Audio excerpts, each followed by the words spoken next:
Welcome to our live show today. We have a special guest here for you. We have Scott Nunnery, who is one of our family recovery coaches.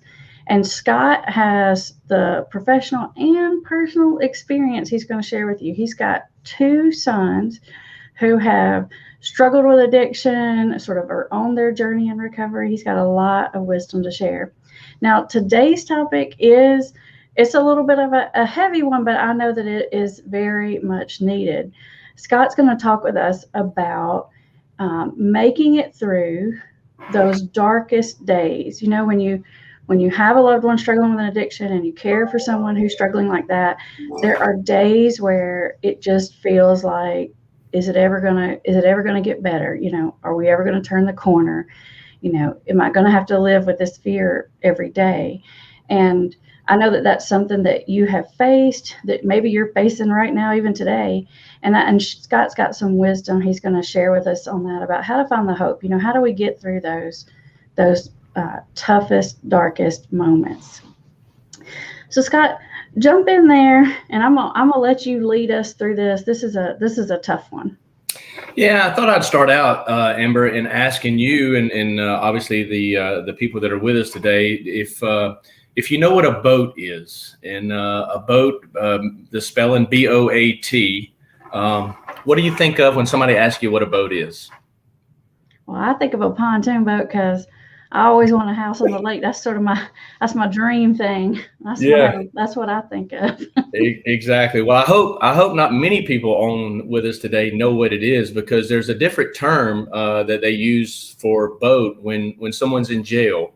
So if you're in jail, a boat is basically like a plastic, kind of a canoe looking container that when jails are overcrowded, which in our times of today, every jail is overcrowded. So if you were to go into a jail today, you'll be most likely given a boat, this plastic tub, and you're given a mattress that's maybe a quarter of an inch thick. And that's what you sleep on when you're in jail. So I'd like for everybody to think for a moment. And when we're talking about hopeless times, imagine you're 20 years old and you get put in jail for vehicular homicide, manslaughter, and you're only 20 and you're sleeping on a boat in a crowded jail cell, and your lawyer comes in and tells you that it looks like you're going to spend the next 4 years in prison.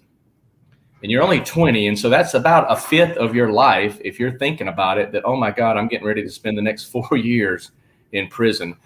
That's hopelessness at that point in time, and especially for the family. You can imagine if that's your son or your daughter. So just imagine that for a second.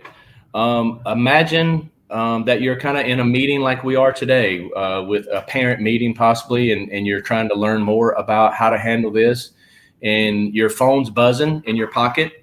And at some point you kind of look at it, and in that meeting, you're reading your text, and that text is telling you that your son is doing heroin and shooting up, and that he's in bad times. Later that night, you get a call, and you found out that your son's overdosed, and he's on the way to the hospital, and you're not sure if he's breathing. That's pretty hopelessness. That's a tough situation to deal with. And then the last one I get people to think about you're leaving your 21-year-old son outside of a rehab, and he's chosen not to go in. You got him there, you thought he was going to go into the rehab and start to get better, and he says, I'm not going. And all he's got on his back is a backpack, and you leave him walking down the sidewalk because he's choosing to be homeless versus going into the rehab that you thought he was about to go into. That is hopelessness at that point. And the reason I wanted to kind of get people to imagine that, in those three scenarios, I'm happy to say that in each of those, I'm really close to two of those situations. One of them is personal to me, that it happened to my son with the OD. One of those scenarios right now, that gentleman owns half of a rehab now in Lawrenceville, and has been sober for 11 years. My son works at that particular rehab and has now been sober 3 years.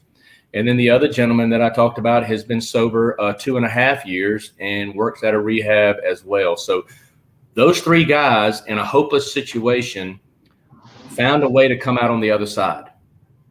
And again, if you think about their parents and their family, at that particular time in their life, they never pictured the other side. They never pictured getting better and how they may be sober now for 3 years, 10 years, 11 years, and certainly never dreamed that they might own part of a rehab. So that's what I wanted just to try to share with the families today. And then how, as a family, can we deal with that in that particular moment? And I think one of the things that I wanted to share first and foremost is I think we have to turn it over to our higher power. We all, I think probably a lot of people on the line today are familiar with the 12 steps. And the first one of those is to turn the addiction over to higher power. But I think as a family, that's the first and foremost, is that we have to turn this over to a higher power and have faith that somehow that situation is going to get better. And then the second one is that we have to let the loved one feel the complete consequences of whatever that hopeless situation looks like. I mentioned the jail. I mentioned the overdose. I mentioned being homeless. We can't cure this. We can't control it. We can't fix it. So we have to let our loved ones suffer those complete consequences, because most of the time that seems to be the catalyst that turns them around and gets them going in the right direction. And too many times as a family, it hurts us so bad to watch this and to experience it that we want to help. And we think by taking some of that hurt away, some of those circumstances away, we believe we're helping. But in most cases, we're not helping in that case, because we're not letting them experience the full circumstance of it. Right. And I think, if anybody's out here watching and you struggle with the higher power concept, what I might say to you is that for me, I've done this for so many years. And when I call it, when I was a new baby counselor, I used to be just scared to death. If somebody would not realize, I was just bawling in my office. I mean, I've had some bad days too. And I've seen it so many times that you begin to learn to trust the process. Now, does that mean every story ends happily? No, it really doesn't. However, I've seen so many people who I thought, man, this person's just never going to turn it around. They're just saying all the wrong things. They just don't get it. And they turn it around. And so I call it trust the process, because I've seen it so many times. And sometimes if you can just stop trying to control it and, find either, your higher power, your sponsor as a family member, your group, your support group, and listen to that instead of constantly trying to manage it yourself, you're going to get a lot further. And that's the very same thing that we teach the person in recovery.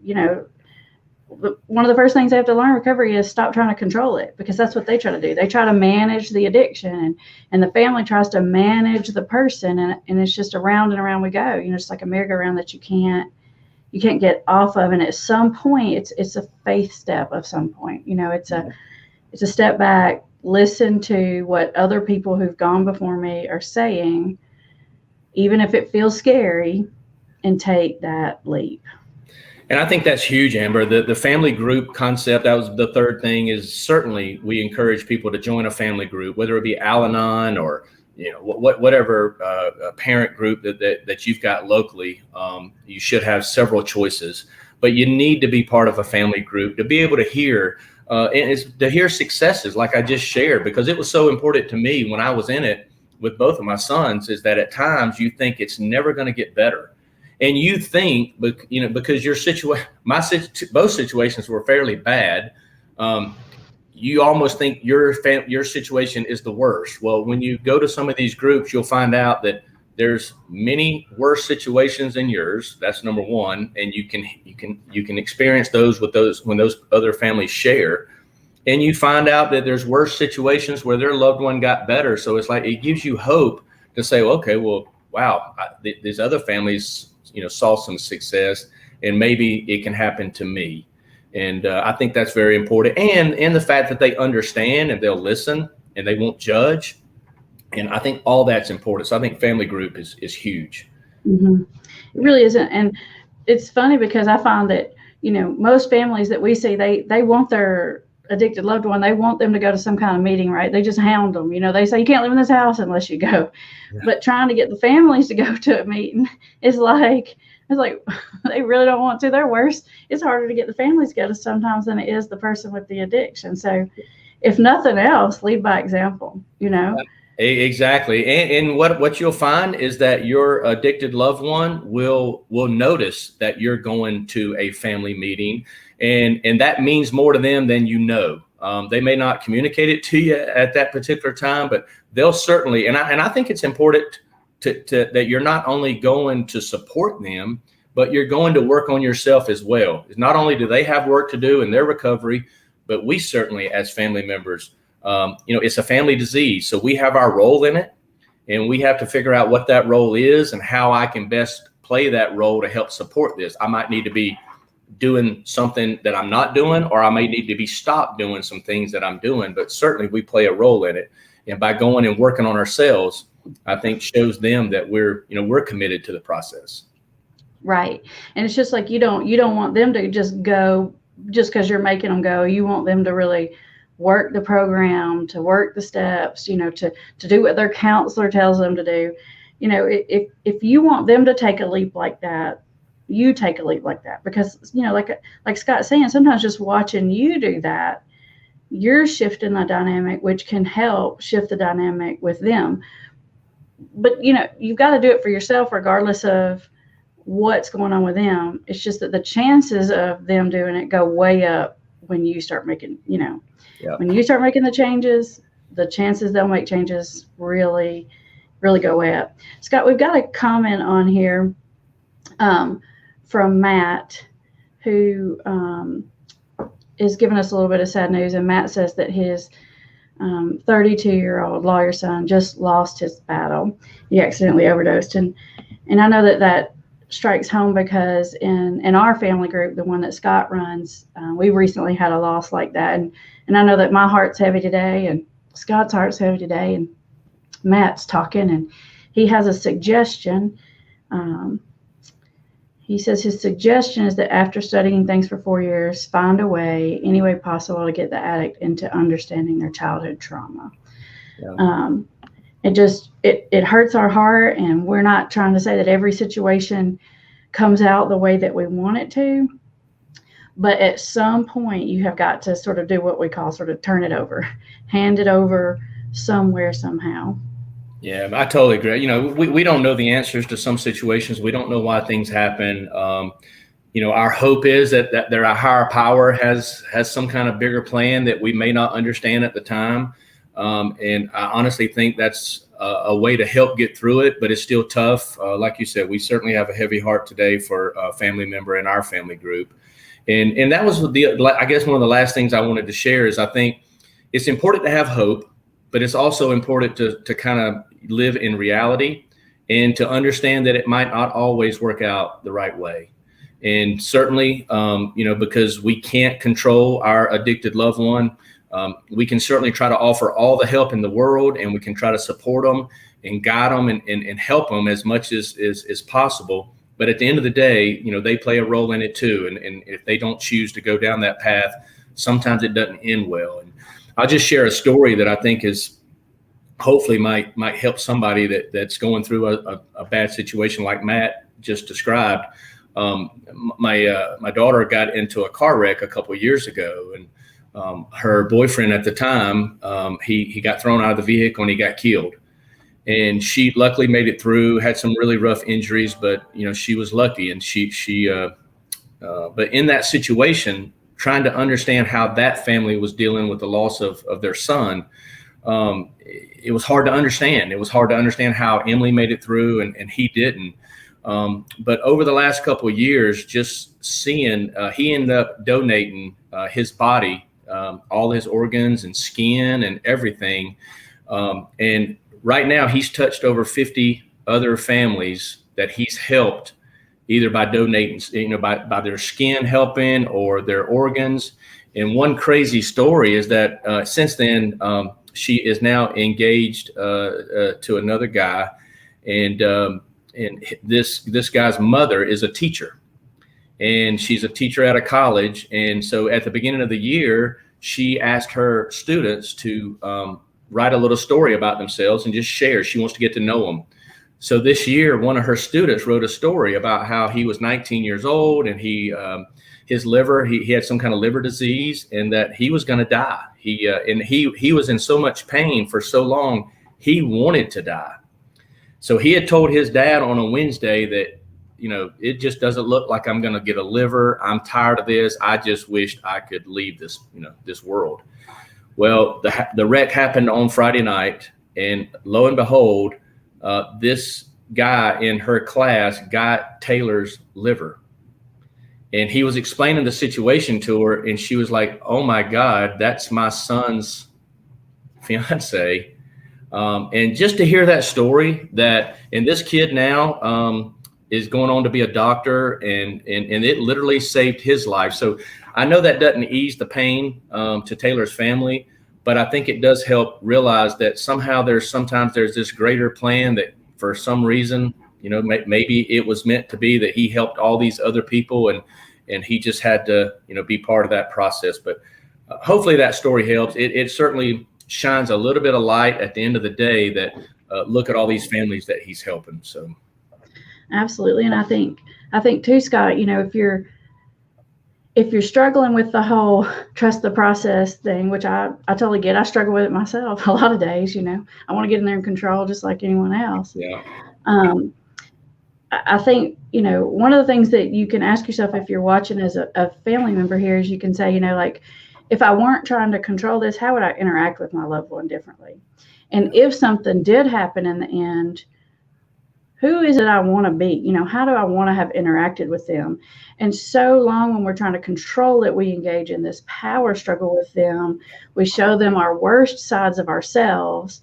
And, we end up, because of all that fear on both sides, destroying any kind of relationship. So not only does trust the process work to increase the chances of having a good outcome, but if nothing else, if you can let go of that fear and that control, you can start to interact with it in a loving way and in a way with empathy. Now, that doesn't mean, you let someone run all over you or you give them everything they want, but it will help your heart shift, I think.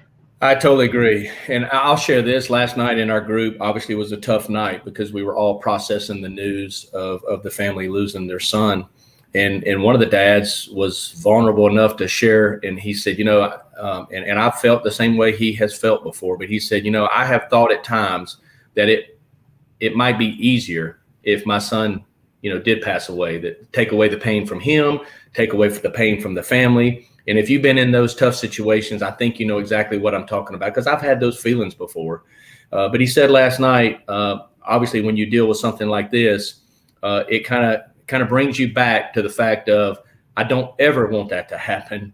And as long as my son is breathing today and he wakes up and we can have hope. And so I think even in that bad situation, like last night, trying to process all that, it does make you think that, no, I don't want to have that news. And it just, hopefully we can, as we all process these things together, like you say, with support groups and all, as long as they're breathing this morning, they've got a chance, right? And no matter how bad it is, if you go back to those situations, and you're in jail, you think you're never, 4 years seems like forever, but as long as you're breathing, you got a chance, and success happens. Right. Can happen for sure. I have family, Scott, that calls up for those consult stuff, and they'll say, well, my son says, or my husband says, they'll never go to treatment. They'll never do this. And honestly, I just kind of laugh when I say that. I said, let me tell you what, every young cowboy that's ever came through our office told me they wouldn't, and every one of them did. So I call that the big talk. Yep. And they all say that, and they mean it probably when they say it, but part of it's just trying to get you to back off and let go, and I don't let that deter me at all. I say, oh, they all say I don't care about that. You know what I mean? Like, Well, Every one of them, tough Zach as was one of nails. those. They all Yes. say that. The first day Zach walked in your office, he told me, he said, I'll go to outpatient, but I'm never going to inpatient rehab. 3 months later, he was in inpatient rehab. Yeah. So even though they may be telling you whatever, and you may think to yourself, they've already been to treatment 6 times, it's never Yeah. going to work. And we see people go 6 times, 8 times, and it finally works. How many rounds did you go with your son? Oh, I think Zach was 5 rehabs, and Cameron, I think, is on number 6. So, we've been through it 10 or 11 times. And that's the other thing I wanted to share, but before maybe if people have questions or want to comment, but I think the old saying is God writes straight with crooked lines, is that every journey is different. Some people go to one rehab and at 17 and they're sober the rest of their life. Some people may experience, there's all kind of statistics. I don't know exactly what to believe, what's on the internet, but the statistics you read can be anywhere between 4 and 7 rehabs as the average. I don't know what that number is, and not really sure that it matters, but I think it does matter to know that every situation is unique. And just because somebody gets sober one way doesn't mean that your loved one has to get sober the same exact way. So there's certainly all kind of ways to get sober. I know when I first started going through it, and you see somebody being successful and you see the program that they're working, I was always trying to get Zach to emulate that. I was like, oh, you need to be like him, and he goes to 3 meetings a day, or he goes to he does this, and you need to go do this. That's not the case. They'll figure out their journey and their way, and everybody seems to be different. And sometimes I feel like parents feel like, well, or not parents, really just any loved one feels like, well, they did this treatment or that treatment, it didn't work. And it may be that it didn't give you the long-term outcome that you wanted, but in my experience, every little step is a step towards the right direction. Like, for example, when I met Zach, Scott's son, he had already been somewhere else before, and obviously he had had some kind of lapse where he wouldn't be sitting in my office, and Scott may be thinking to himself, well, that was a waste, but it really wasn't, because by the time he had a lapse and he came sit in my office, the first thing Zach ever told me, I said, why are you here? And he said, I'm addicted to marijuana. Let me tell you what, that right there was a success. Just the fact that he came in, he knew what the problem was, and he told me that. I didn't have to spend 6 months convincing him of it. We were 6 months ahead down the road. And the only reason he knew that isn't necessarily because he heard it at that treat place. I'm sure they told him that. And then he went out and tried to prove them wrong, and he failed at that. Yeah. And he realized they were right, and he was able to come and tell me that. So even when it seems like, well, they didn't listen or they're not doing it, those seeds are planted. And exactly. I always say, you can't unknow what you know. Yeah. And sometimes it's just, this gives you a step toward that and towards that. And it's a learning process, and a lot of times trial and error process, but I don't want you to think, oh, that didn't work. I love that saying, Amber, that seed's been planted. Now, your loved one might have to go fertilize it with more drugs and alcohol, but that seed is there. Mm-hmm. And even though they're relapsing and drinking and such, maybe they're fertilizing that seed with the wrong thing at the time, but it's there. And I totally agree. Doesn't mean it's failure. Right. Maybe they're proving you right. Maybe they're proving that counselor right that they thought wasn't right, and they get it. One of the things I see from working with so many young people is, and it's just easy for me. It's just kind of one of the things is it's easy for me to sort of look at someone and see the good part of them, because I know what addiction looks like. So it's almost like I can just sort of like look right past them, like, that's boring. I know what that story is. And I try to sort of see who someone is. And it is so, like when I meet someone like Zach or somebody else, I can see the kid that you raised. I can see, this husband, this person that you married. I can see who they are in there. And if you can learn to do that as a family member, to look past that, that's just all big talk. Like, don't even, whatever, I say, I tell you that story, I don't hear that. And look at who your person is and speak into their heart. That kid you raised is still right there. That person you married is in there. Yeah. And if you can look past that messiness and speak to that person, it's like you can engage them and bring them forward. I say sometimes I think it's like they're possessed, and I'm not going to argue with no demon. I'm like, yeah, let me talk to Caroline or whatever. Yeah. Shut up and just get right past it and talk to that person. They're in there, and you can see them. And I know as a family member, you can see them because I know you see those little glimpses, and it makes you know they're in there. But God, there's so much emotion wrapped around it. It is so hard to do. Easy to say, but so hard to do. But I agree with you. It's very important that you do it. But God, it's hard when you're so angry or hurt, and when you're in the throes of it. That's something very hard to do. But I agree. We tell people all the time, you got to separate the addiction from the person, and it's hard. I know it's crazy. I do, I said I like think of it like they're possessed, and I think of that old Exorcist movie. I don't know if you saw it, Scott, like way back, where the girl's head spins around, and the priests are in there. They're throwing the holy water, and they're saying stuff, and they're spitting pea soup everywhere, and saying all these things. That's what I think about addiction. That's that demon in there trying to engage you. Don't mess with that. Just like on the bed, them priests don't argue with that demon. Like, we don't care about you. We're like right past you. Like, you're not gonna mess us up. That's what you got to think. You got to kind of get in the zone, Yeah. and realize what you're doing, and don't let that thing throw you off course. It's hard. Yeah, you got to hold it in the lines. Yeah, absolutely. Let's look up here and take a couple of questions and comments because we have a lot of people here with us. We want to let you know our heart is with you, Matt. I am impressed that you're hanging out with us and that you can listen to and watch shows like this after what you've been through. I know that must be super, super hard. Yeah. Let's see here. Karen says, trust in the process has made me a better person. That's a good enough reason right there to do it, Karen. Yeah. It will make you a better person. It'll make you act in a way that you feel good about and proud of at the end of the day. No matter what the outcome is, you did the right thing.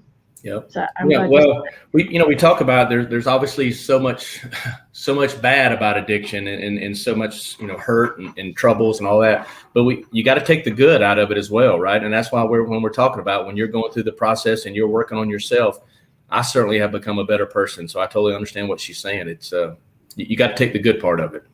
That's right. Let's see.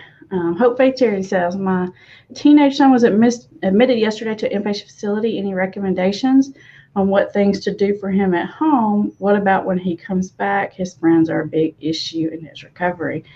Scott, I'm going to let you take that one. That's a good one. Yeah, I think first and foremost, get some rest. When you get your loved one to an inpatient facility, you've probably been through hell the last few weeks, months, maybe even years, but try to take this time to work on yourself and just and get some rest for first and foremost. We normally at the facility that I help with, we normally try to have the least amount of contact you can with your loved one in the first 30 days is to let them get adjusted and let them get into that facility. And that facility's got them right now. They're taking care of them. And we just try to just kind of back off, especially the first 30 days and just try to let that, I'm assuming things probably haven't been good at home and try to just back away a little bit and let them get adjusted and get to work in that particular program.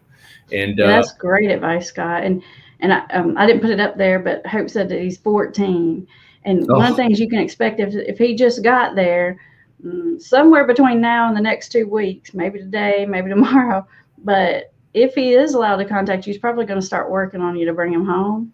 Absolutely. I've got a video out there about top 10 things they're going to tell you to make you bring them home. So I suggest you watch that right after you watch this so you can be prepared when they tell you the things. Like, like everybody in here is worse than me. I'm just going to get worse if you leave me in here. Like, they're not feeding me in here. Like, I don't know. I've got a whole video on it. That way you can be prepared because that's coming.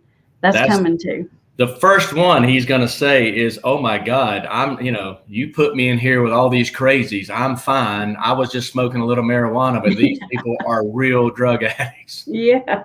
Yes. And that's going to work on your heart because you're going to think, oh my God, he's going to be there. He's going to meet the people. He's going to get worse or whatever. Yep. They know what to say. So I would prepare yourself for that. And once you get that under control, then I say, start making that plan on what is the next step, because is just the beginning, getting them stabilized through an inpatient place like that, and then the journey happens once they leave. So you're right about that. I've heard all the scare tales of how to get, why I needed to come get my sons. But one time, it was about the fourth rehab. He kind of caught me off guard because he called and told me that this damn place was too nice. This place was robbing me. You should have never paid for a place this nice, and they're screwing you out of your money, and on and on and on. I'm like, well, okay, he's never tried this one before. And gotta give him some points for that, right? At least it's original. Yeah, that's a pretty classic. Like, you're wasting your money on this, Mom, Dad. You paying all these thousands of dollars. I can go to a meeting for free. I don't need to be here. It was pretty nice. The only reason I put him in that place because that place was getting started, and they would take my insurance only. So I agree with him. It did look kind of nice, but they'll tell you whatever, right? They'll tell you whatever. They'll tell you anything they think is going to work. Exactly. All right, Susan has something to say. She says, I think I pushed him too far. He's totally turned cold. He's been through many rehabs. He says he won't go back again, and there's much water under the bridge. He's in a great rehab, but I don't see the rest of that message. Let me see if I can find that somewhere. I don't see it down here. So he's in a rehab, but he says he's not ever going to go back. Well, he's already in one. That's big talk. What do you think, Scott? Well, I think, when somebody has been through 4 or 5 rehabs, a lot of times they do say they're burnt out and they're never going to go back. And I think after 2 or 3 or 4 rehabs, I don't think as a parent that we ought to be pushing them towards another one. If they really want help and they're asking for assistance to go, then I think if we've got the financial means to do it, it's something we should consider. But after 2 or 3, if it didn't work, I don't think we ought to be pushing the 4th or the 5th or the 6th one. If they're telling you they don't want to go, I think you're getting the story. They don't want help at this point. Right. And it may be that they need some kind of help, but maybe they don't need to go to like an inpatient 30-day. And I agree with that. Like, so many families always think that that's always the answer. And sometimes that is very helpful, particularly if someone just cannot get stable outside of being like in a lockup facility like that. It is helpful, but it's not always necessary. I'm a bigger fan of sober living probably than anything, to be honest with you. And my guess is if they've been in a bunch of rehabs, they have learned a lot of skills. Yep. And it's okay to ask them what they think they need, Well, and exactly like we talked about, there's just hundreds of ways to get sober. There'll be somebody go to an AA meeting tonight, pick up their white chip, and in a year from now, they'll pick up their year chip, and they'll stay sober the rest of their life. So there's just tons of ways to do it, and it doesn't have to be inpatient, rehab for sure.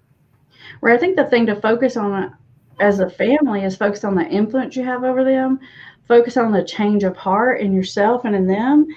That is going to go further and matter more than the type of help. It's really like the preparing the ground for whatever type of help comes. We've had so many families lately. I've talked to a lot of families who've gone through like our invisible intervention, and their loved ones calling me. And I just love it because I feel like, man, I love this because they're already ready. They're already telling me it all. I'm like, dang, I don't even have to do anything. I just get all the credit. It's great, because it's almost like the family's plowed the ground in the right way. The person is ready. Their heart is ready. And they just call me up saying, I got a problem. What do you want me to do? It's like, man, I love this. I can do this all day, Yeah. And I feel for her. And she's saying that it sounds like their relationship is been tested, is not in a good place. And I had to face the same thing, and it hurt our relationship, my relationship with both my sons. When I finally started changing my language and the way we had conversations, and the fact that I wasn't talking about, rehab or sobriety every time they called, and just start to show that you love them. But again, they've got to be ready. And I know that's so hard because you're scared to death that if they don't hurry up and get somewhere, something bad might happen. And certainly that's a reality. But I think if you can start to change your conversation and not be talking about their sobriety and what they're going to do next, if you can just try to slowly rebuild that relationship, and a lot of times that means you just probably can't talk about their sobriety at the moment. No, I think that's such wise advice. I'm glad you said that. That is, if the relationship's damaged, you have got to focus on the relationship before you focus on trying to give any advice. They don't, they don't care what your advice is when they don't think you understand them. They don't care what you think when they're mad at you. So the first thing you got to do is restore the establishment, and it may mean making some amends, on both sides. Exactly. Yep. We got a super chat. I just want to say thank you for it. Only said it was Bonnie. Bonnie, thank you so much for the super chat. I appreciate that. So I don't know if you know what a super chat is, but it's kind of like someone donates money, it goes towards the channel helping us produce the videos. Oh, cool. Thank you, Bonnie, for doing that. Thank you. Yeah. Let's see.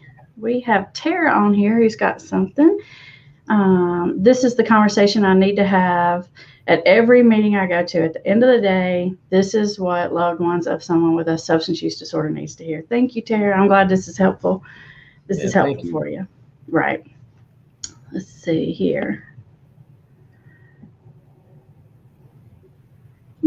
Sorry, I'm not good at this whole. While you're looking, Amber, I will say with Tara that I do think that's a lot. I know when I first started going to a family group, as soon as my son kind of got better for a couple of months, I quit going because I thought he was fixed and I thought I didn't need to go anymore.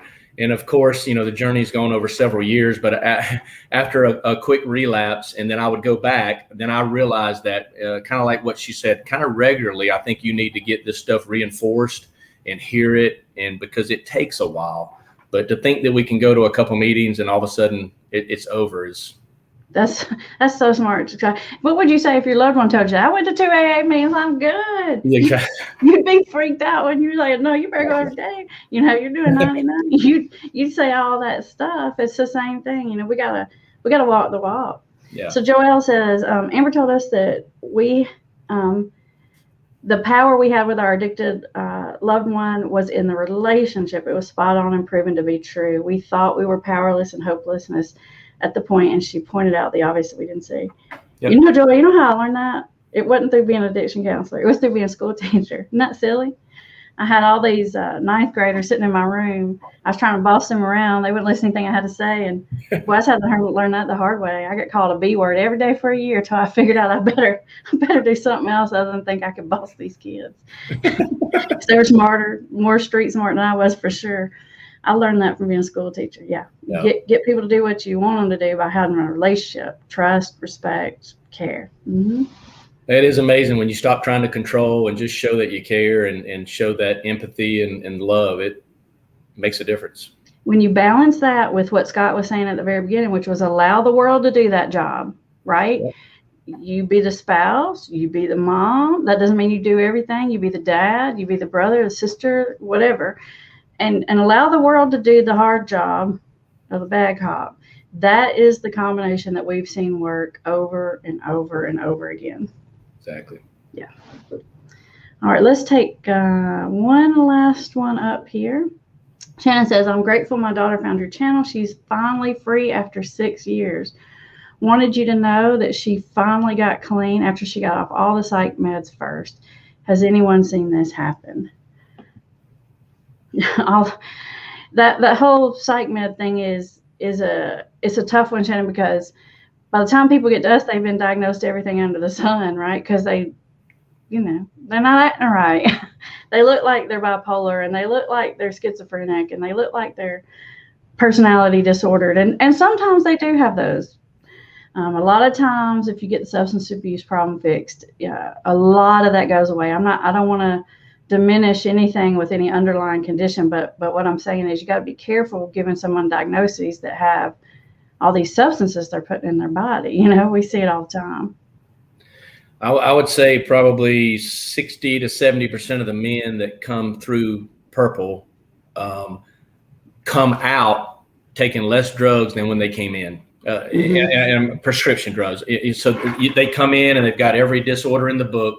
And then all of a sudden they go to a 6 to 9 month program and they get sober. And after 9 months, they might be on one medication, but they're not on 4 or 5 like they came in with. So I do agree with that too. Right. And the other thing, and I have some videos on that about, what to treat first, but also your loved one is going to play that card harder. They're going to want to call it anything else other than addiction. They don't want to call it addiction, because if they call it addiction, that means they got to quit using some kind of substance. They won't do that. So they will let you call it anything else. They will let you take them to the doctor. It's one of the ways that they'll manipulate. And that's a tough one. I have a video on that, but it's not me saying they don't have those things, but it is me saying that they will hide behind those things in order to not address the addiction. I can't tell you how many parents we've seen where their kid has talked them into letting them smoke weed and do this and do that because it's the only thing that manages their anxiety, right? Like they work it. Yep. And it's easy to fall into as a loved one because you're like, oh, they do. They are anxious. They are moody. They are this. They are that. But you got to be a little discerning about it. You know, have someone take a hard look. And one of the things if you're really struggling to figure that out, is ask yourself what they were like before the substance abuse problem. That's a pretty good clue right there. Yeah. What's what? All right, we have somebody celebrating 77 days. All right. Congratulations. Thank you for sharing that. We needed a little hope today. Was a little absolutely tough topic we talked about today. That's awesome. I forgot to say this too, Scott. I'll put a link in the description for you guys about understanding the treatment options, because like Scott was telling you, inpatient isn't always where it's at. You need to understand what's out there. So there's a link in the description. You can download that for free. You can understand every different kind of thing out there. Know what's available. Bye, everybody. Keep the hope, guys.